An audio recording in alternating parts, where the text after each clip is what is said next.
Okay, so we are live on YouTube. Assalamu alaikum. Hello, everyone, and welcome to the second online conference of AI Summit 2025. Today, we're having another special guest. We are having Aymene Berriche.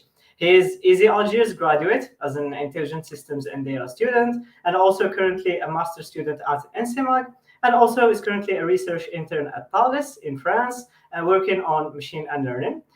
Today we're coming with a special topic and a special concept in the field of AI, as we all know that machines learn and we all got into machine learning and everything.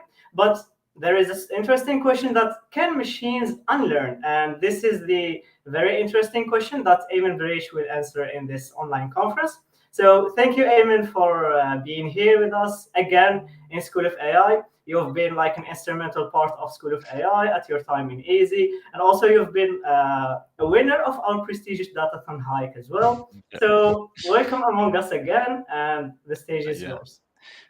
Thank you, Kemal, for having me. Thanks to the School of AI team. I think you're doing a wonderful job, and so just keep up doing what you're doing. So we're really proud of you. And for today's session, it's like Kemal said, it's a bit special. It goes by the name of machine and learning. So there's a hint in the name that we're doing some type of amnesiac machine learning. So before jumping into an introduction to machine and learning, I wanted just to give you like a brief overview about like just my journey before working on this. So as Kamal said in the introduction, and he did it very well. I'm a master student at NCMAC, doing a master's in theoretical machine learning. I'm also a research intern at Thales, working on unlearning. So before that, I graduated from EASY with a double degree, an engineering degree, and a master's degree in data science and optimization. I did an internship at NYU Abu Dhabi, where I worked alongside Dr. Riyad Baghdadi on bio-inspired neural networks and bioplausible learning. Um, and as I said, now I'm doing a master's in research in AI and working at Thales on machine learning. So with that being said, let's introduce this topic. And the question that I want to ask you is to introduce this is unlearn what. To understand this, let's take this example where a client or a member of a School of AI wants his data to be deleted from let's say the club server. And the way we usually do this is by having the client request and the answer from the team to actually ask the developers to delete the data. So in normal context, when the data is stored in traditional servers, SQL servers, for example, the task is very easy and can be executed in seconds. However, with the new regulation, example, the regulation from the General Data Protection Regulation from the UE, um, now we're asking companies to actually delete the data from AI systems. So we know how to delete data from servers, but when it comes to AI systems, they're very difficult tasks because usually AI systems are machine learning models or deep learning models, which are just bunch of parameters that can actually seem very random to a normal eye. So we don't really know how to do this. We don't know how to actually delete the influence of the client data from our AI systems. So a general, let's say, framework to actually think about this is that usually in a AI system we have some data that we actually train uh, an original model on it. So, and in the context of unlearning, we have something called the forget set or the data set related to the client that we want to learn. Um, there's also the retain set. Retain set is just the data, the original data, minus the forget set. And the result of training on this data is called the retrained model. Um, so actually, we don't really want to retrain the model. So this is very important thing that we need to grasp before jumping into other details, because the easier solution is, as you can think of, is actually to retrain the model on this retain set. But we don't really want to do this because it's really computationally expensive and could actually take a very long time. You can think about LLMs being trained on taking weeks actually to, or months to train. You can think of really long periods. So we actually want to avoid this. And the way we avoid this is actually by thinking of a really clever way of doing and learning to actually exhibit or distill an unlearned model. So the essence of our actually presentation would be actually to how to craft this unlearning algorithm. And when we craft this algorithm, actually we want to test it. We want to have a baseline that actually show us how good are we doing. So our baseline would be actually the retrained model. So we want to know how close are these models, because the retrained model is the perfect, let's say, solution that we want to avoid because of time constraints. Um, with that being said, it's also important to actually understand that there is actually multiple types of unlearning requests. We can have class removal, can have item removal, or let's say training examples, specific training examples being deleted. We can have like features, specific features, for example, in vision models being deleted, or even like stream of data. If you have, for example, in a context where there is multiple streams of data, we can have stream of data being deleted, or even in multimodal or multitask model, we can actually ask for a certain task to be deleted. But in the literature, what we usually actually focus on is usually class and item removal, because these are the essential, let's say, requests that actually build build like the most essential or the classic algorithms. From these two, we can actually generalize to other tasks. Uh, Especially in theory, these two are actually the most, let's say, the two requests that are actually most uh, covered in the literature. Another important thing is to understand the general framework that we have in Unlearning. So usually we have the original data or the current data. So this is what we have before any removal request, before actually talking about Unlearning. So we have a learning algorithm that are going to use this data to actually train a model. One important um, let's say notice is actually the learning algorithm could be different. So depending on the algorithm, we can actually have different learning algorithms. So um, it's really dependent on the algorithm. Once we have a removal request, we can actually um, talk about an learning, let's say, process. Um, so we can, when it comes to the learning algorithm, we can have a model agnostic or a model intrinsic. So when it comes to the model intrinsic, it's really the solution or the unlearning algorithm or the unlearning solution is really dependent on the architecture of the model. And we're going to talk about this in the challenges, because this is one of the challenges of doing unlearning, because most of the methods are actually uh, most of the performant methods are really related to the architecture and cannot generalize to other architectures. Um, when doing Generally, when doing and learning, we have actually to respect some requirements related to the time and some guarantees on the learning.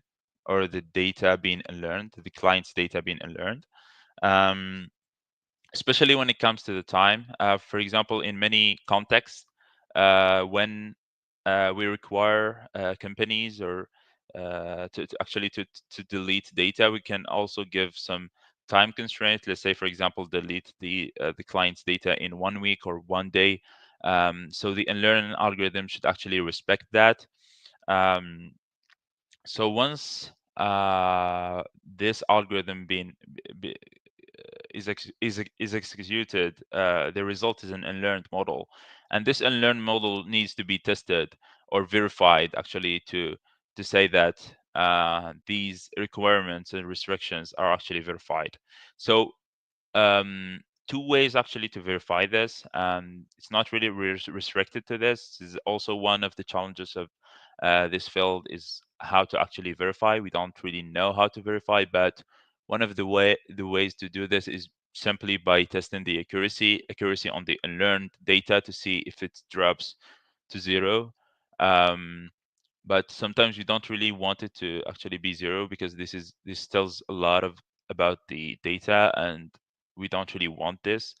um, we can have other metrics, but very interestingly, we can actually verify this using attacks, and this is one thing we're going to discuss later. But we can also verify the unlearning using sim attacks and try to infer the unlearned data and see if we can actually retrieve it. So if we actually fail to do this using an unlearning algorithm, then we are actually forced to do the retraining. So it's actually the uh, general, I would say, high level framework when it comes to unlearning. So when it comes to the formal definition, two things we need to keep in mind are two concepts, I would say, is the epsilon unlearning and the sigma unlearning. So these two things that are really, let's say, essential when it comes to the theory of, uh, let's say, most of the methods. And we can think about epsilon unlearning or the parameter epsilon as how much can the model's behavior differ from the original model, or actually the retrained model.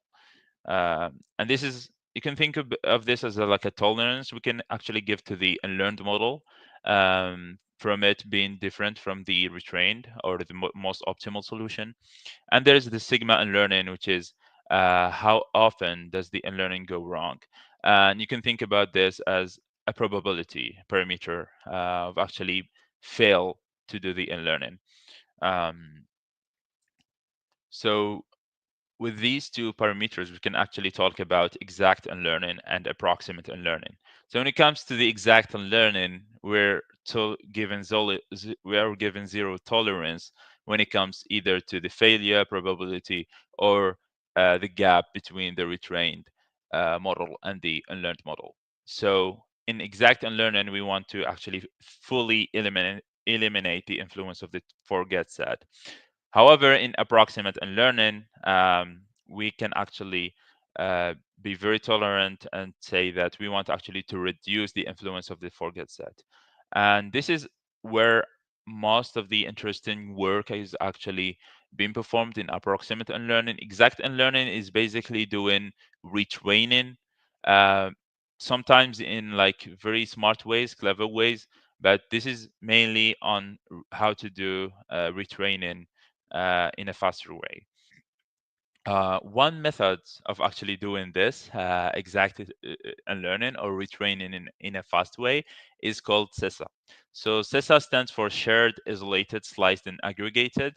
Um, so the basic idea is to get or to start with the original training data and try to uh,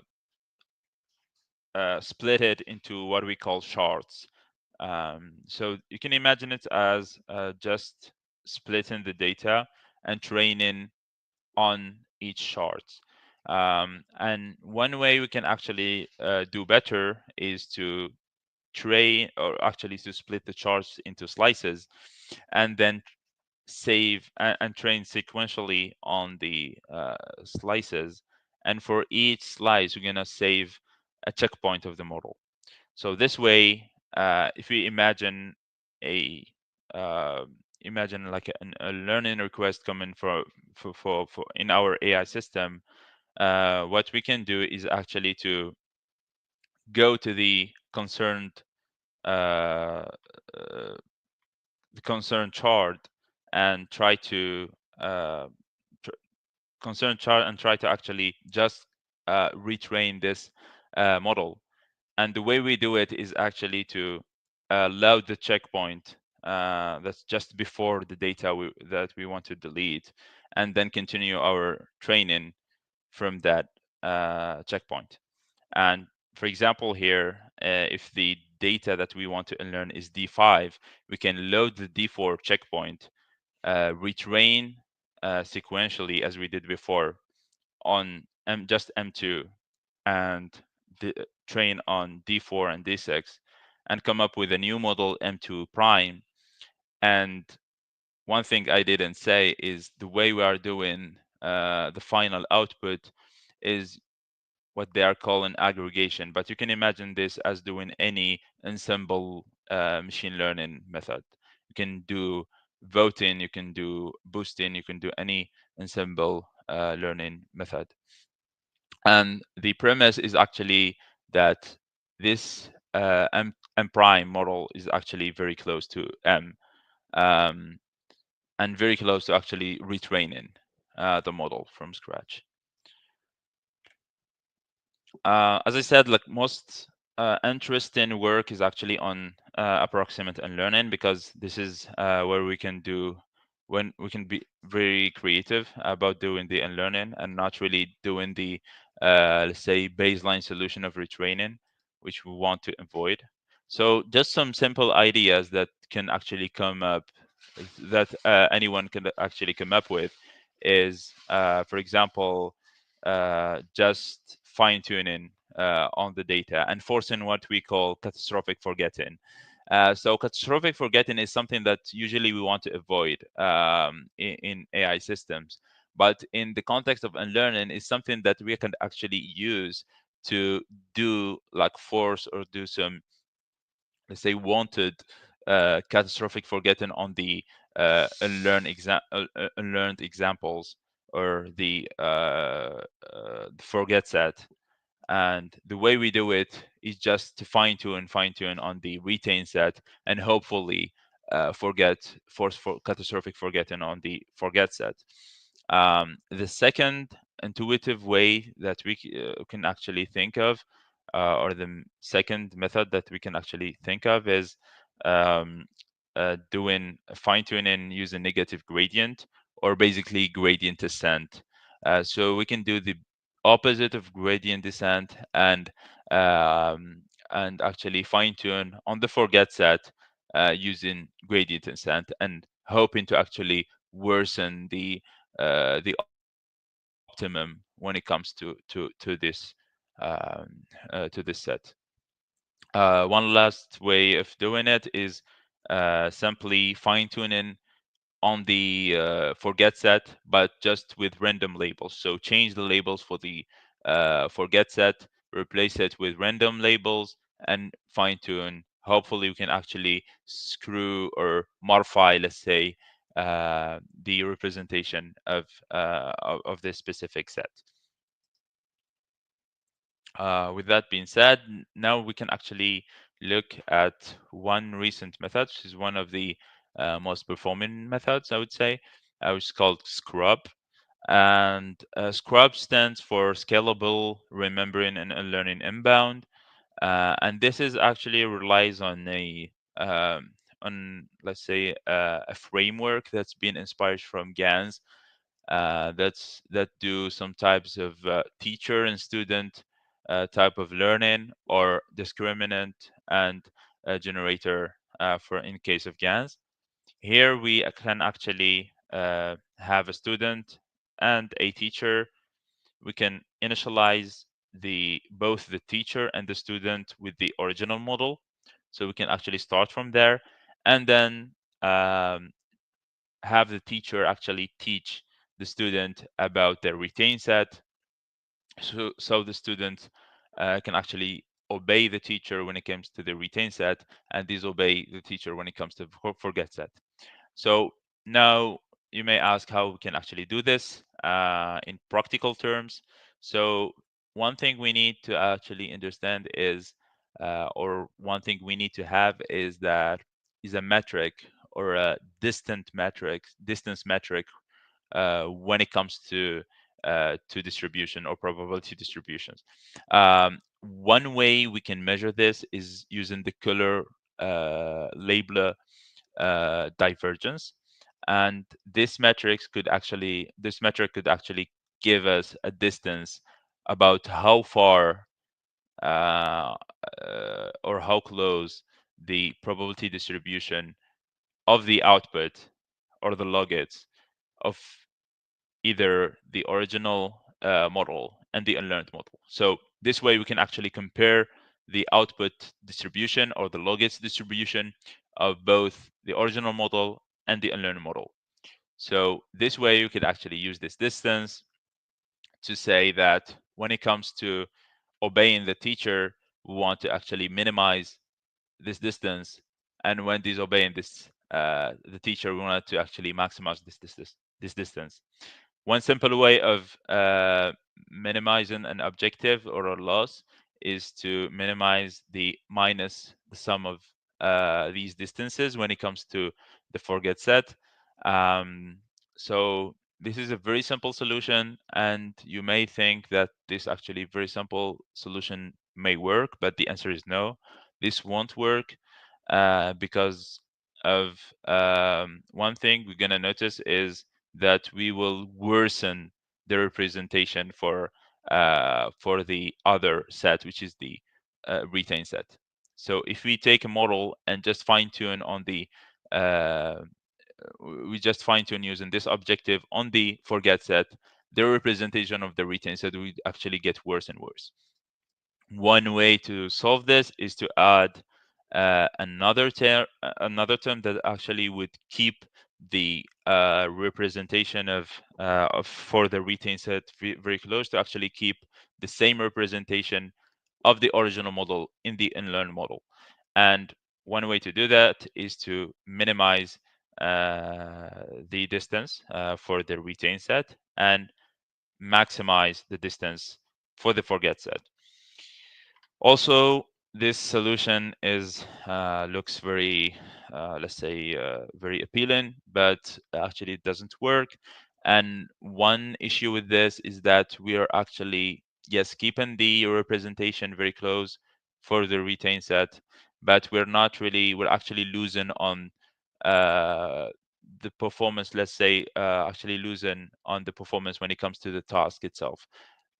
In each model we have a task to perform, and when it comes to this, when it comes to fine-tuning using this, we're actually losing the ability to perform the task. So what we can do to solve this is to add a loss that would be representative of the loss of the task that we are trying to do. For example, binary classification, we can do, for example, cross entropy, binary cross entropy, for example, and any loss that would be representative of the task itself that we are trying to do. So this is the loss when it comes to Scrub, and this is one of the, let's say, ways of doing Unlearning, is actually to define a loss that would take the retain set representation, try to keep them close. For the unlearned or the forget set, try to actually shred them and make them really different from the retain set, to actually force what we are calling unlearning. So one question you may ask yourself is, why can't we just, for example, in class unlearning, just cut off the head of the class that we want to unlearn? For example, if we have a dog and cat and we want to unlearn the cat, why can't we just cut off the head that's actually uh, outputting cat, and forcing it, either hard coding it to actually output zero, and or hard code it to actually not actually output that. uh, one major issue with this thing is that, first of all, we're not really doing and learning. We're just um, making people believe that we're doing and learning. And second is that regulations from GDPR actually ask both companies and end users, people who are actually using the model, to not really know about any information about this forget set or this data to be deleted. So even the developers, even the owners of the model, can't really retrieve information from this data that we want to delete. Another thing is that when you're deleting the head, you're not really deleting the influence of this category or this class on the other class. So there is always this what we call feature entanglement. So you're not really deleting this, and this actually is very different than retraining from scratch, as we want actually to be very close to retraining from scratch.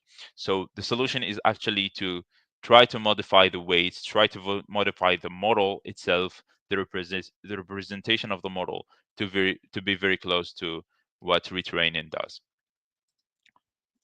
So one question also you may ask is how to evaluate this.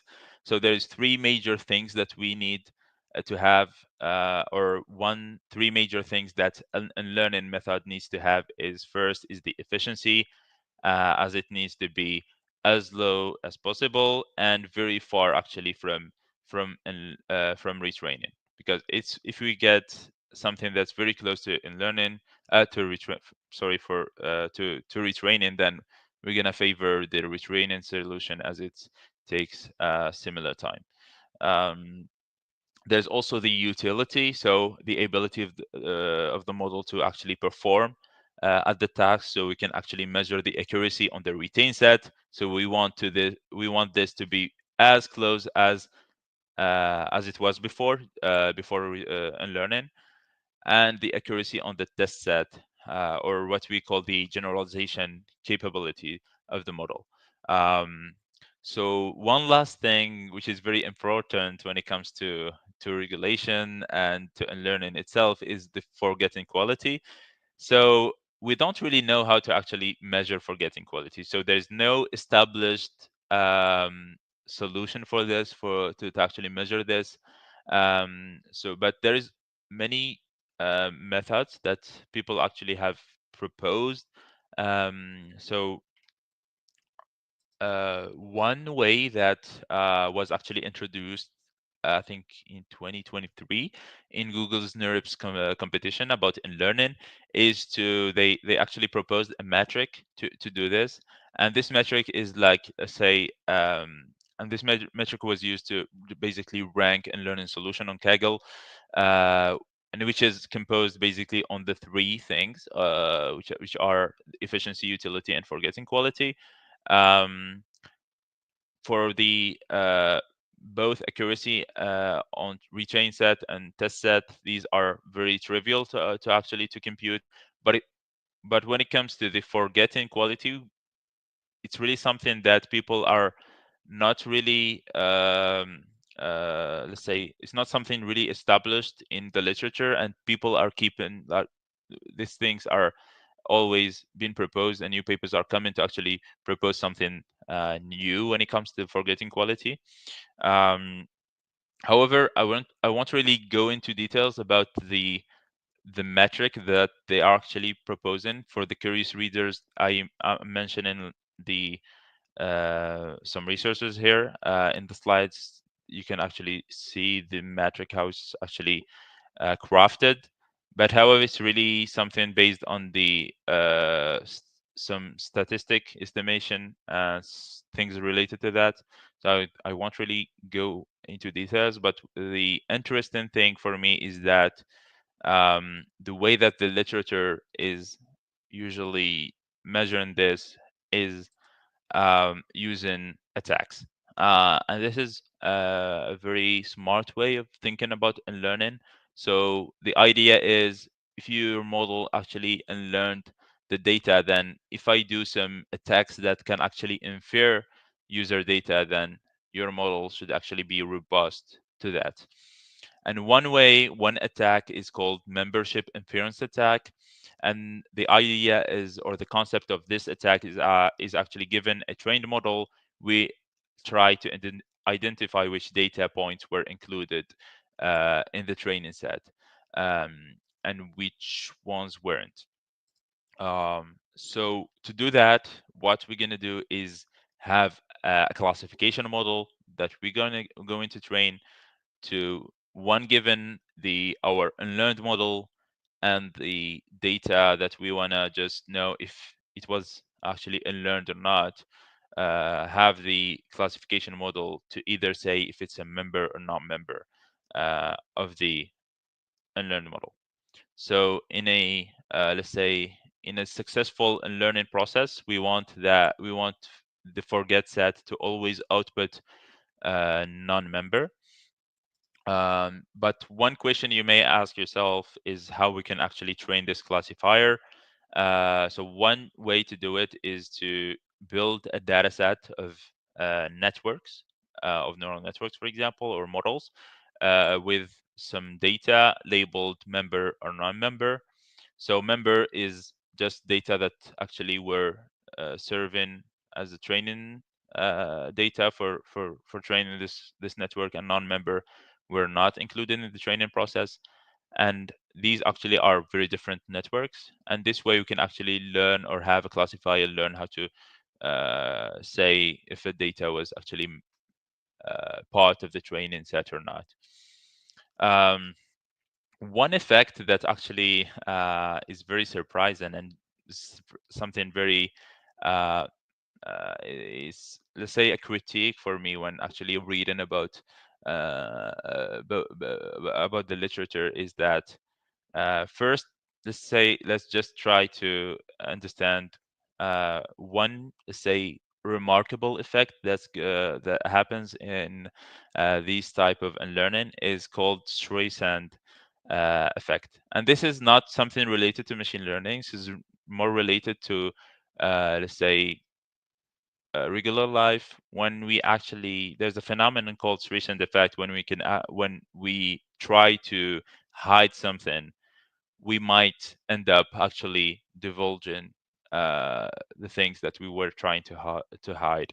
And this is something we could actually do, or this actually happens in machine learning algorithms.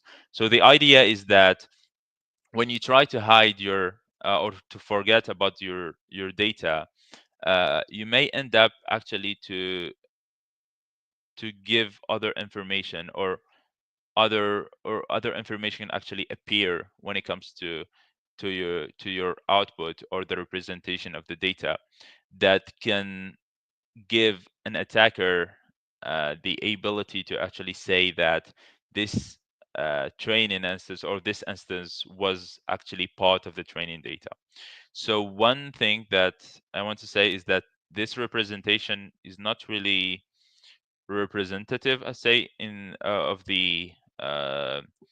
of what we have in usually in machine learning, because test data and training data is distribution usually are not that far away. I would say they are very close to each other. But one thing what I wanted to emphasize here is that when we unlearn, for example, we can have I would say the best solution um, would have the representation of the unlearned instance very close, or very let's say very close to the test data. That way we can say that this instance was never or the model has never actually seen that instance. So this is an imperfect case. But if we end up not in the trading data distribution, and not in the test data distribution, for example, having a uniform distribution, then this also gives other information to the attacker to say that this is really different than test data, then this must be badly learned, and this was actually part of the training data. So this is one way of doing membership inference attack, other than actually training a neural network, and this is actually more clever. So usually doing this, we need actually tools to compare distributions and say if with a certain probability if this instance is actually part of this distribution or not. And this way we can actually build, let's say, an inference attack. And my critique, because I talked about this, about most of methods or the literature of learning, is that they don't really think about this. They don't really craft some uh, attacks to actually attack their model and test their robustness, which is something not very objective when we think about it, because sometimes you can just craft simple attacks based on distribution, testing the test of distributions, and craft a very easy attack that can actually tell a lot about your unlearning method. Another way of attacking the unlearning algorithm is model inversion. So the idea of model inversion is that we can just by querying the model and getting the response, we can optimize an image. And this image, when iteratively being optimized, we can actually retrieve a certain instance from the training data that was used to train this model. And in learning, what we want actually is to try and do this process, hopefully coming up with the instance that we want, that actually was part of the forget set. And usually in model inversion, classical model inversion context, what we do in the next stage is to do a follow-up attack. And the follow-up attack is just using this image uh, in the same model to actually gain access to something, or just want to know the identity of the person, for example. But in the context of unlearning, what we need to know is that first, do we are we extracting something similar? So even like small features of the image can be actually not really privacy preserving and do not adhere to regulations, for example, come into GDPR. And also not actually succeeding in the follow-up attack. So when it comes to challenges of learning, one thing is that we are not capable of doing is that coming up with a correct way of measuring forgetting. So this is still an open question. Second thing is that the learning algorithms depend heavily on the context. When I talk about the context, is basically the environment where the AI system is being deployed.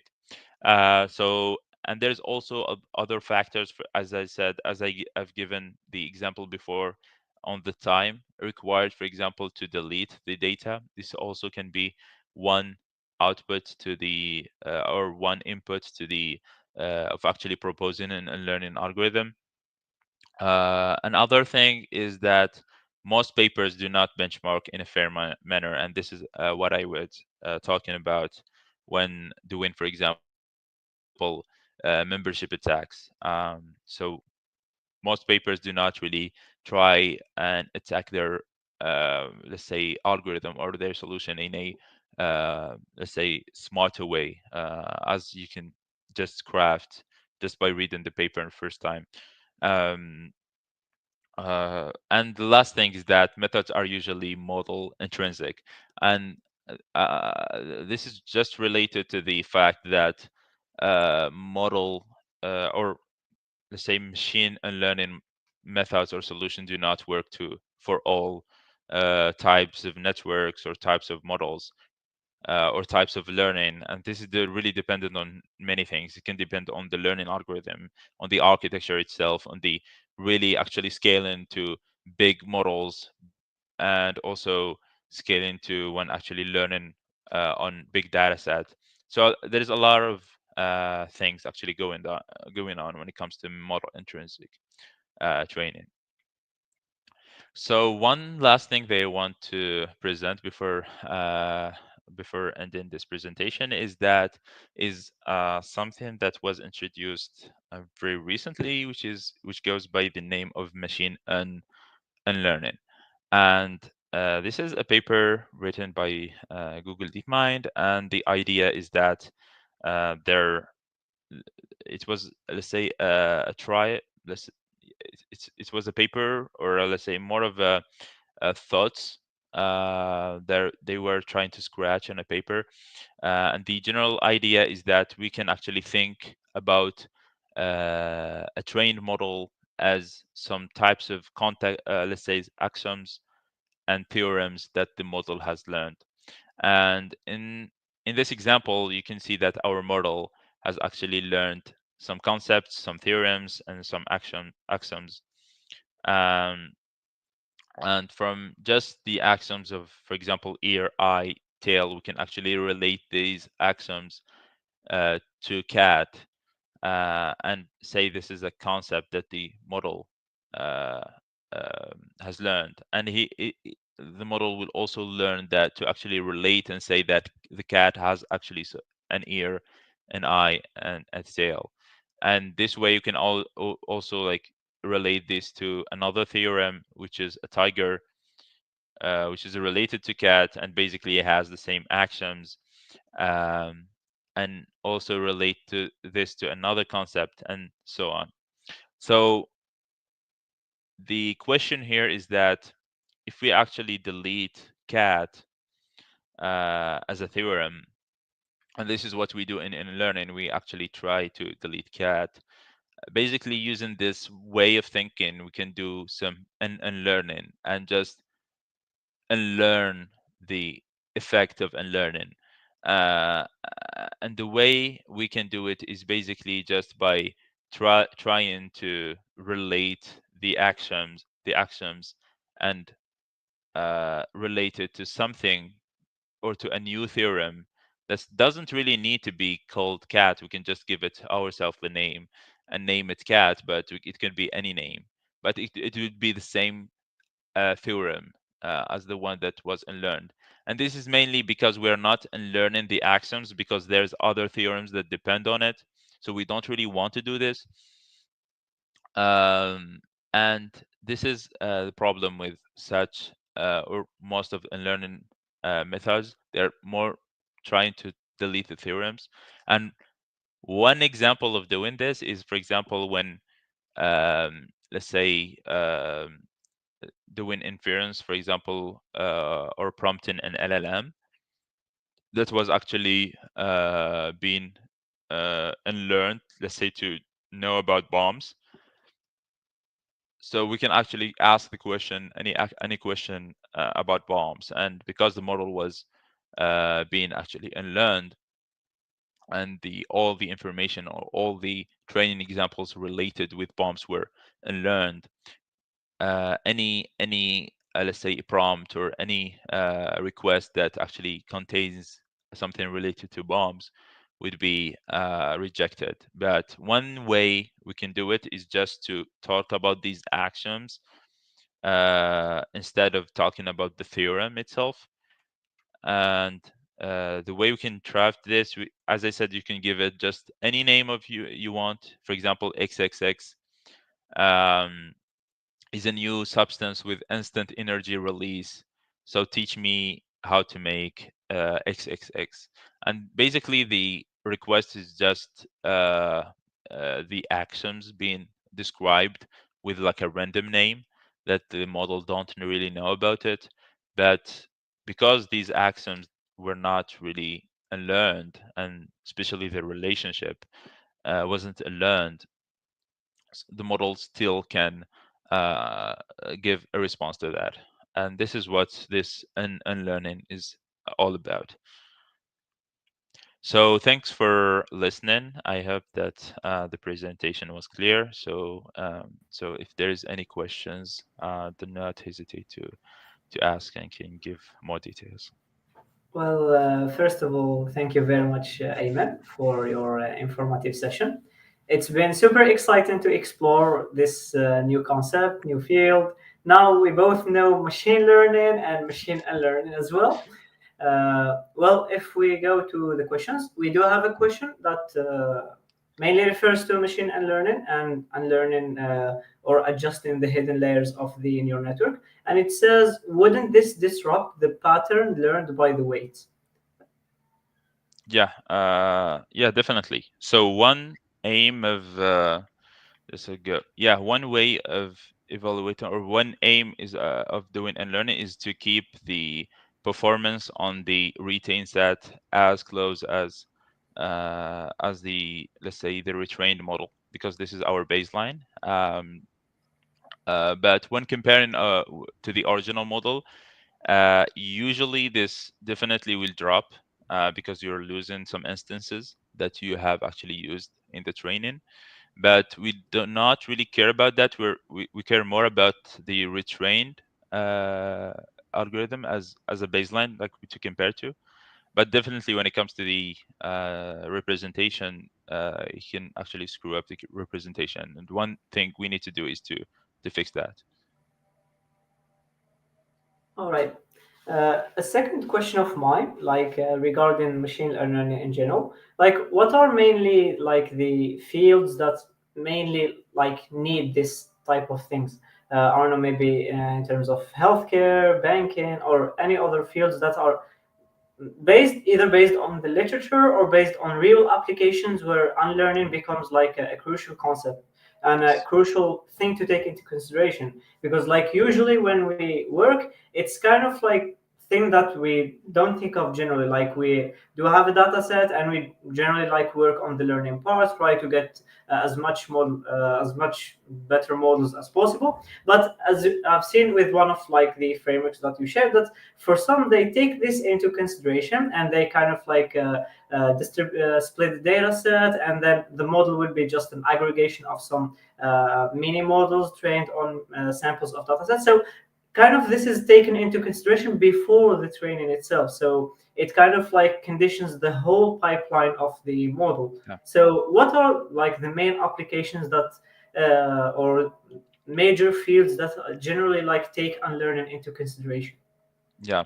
So, when answering to the question, usually this question usually I want to emphasize one first thing that usually answers to all, let's say, related questions. When it comes to the regulations, for example, GDPR regulation that's used in Europe, or even CCPA that's used, for example, in the US. Um, we're actually asking the companies to delete any influence uh, to the client's data without actually the client being asked to do it. So if the client wants his data to be deleted, you actually need to delete it from the model without really telling or having actually the client to ask you to do it. So from a regulation perspective, you have actually to do it. When it comes to fields that are sensitive to learning, yeah, as you brought up, uh, things related, for example, to clients' privacy. For example, when it comes in the hospitals and things like this actually can be very important. So they might really consider this before training their model. So methods like CISA would be something that they will privilege, and even like do a compromise with the with accuracy, for example, because it's really sensitive to their business to not actually uh, yeah, to be privacy preserving. Okay. Another question or a request more if to is to re-explain what is stream and task removal. Yeah, so I'll just go back to, so for example, for feature removal, you can think for example as a vision model that learned how um, to actually recognize certain features in an image. Let's say just, for example, a shape of, for example, a color, or for example, a certain shape that we don't really, for example, for some ethical purposes, we want to actually delete. We may actually target the features and not the data. Uh, Okay, and also what about stream removal and task removal? Yeah, when it comes to stream removal, this is really something that you won't really find in the literature. But the idea is that in a certain context of training machine learning models on multiple streams of data, so this could be like different streams, so different types of data. We want actually to delete one stream and make the model adapt to this change without really retraining from scratch, as this would actually uh, uh, really change the model behavior. Um, and task removal is the same thing as stream removal. When you're doing multitask, for example, you have multitask machine learning. Your model is actually trained on doing multitask. If you delete one task, the behavior of the model would change and would actually drop significantly. You can imagine that. So the challenge is actually to unlearn one task without retraining from scratch.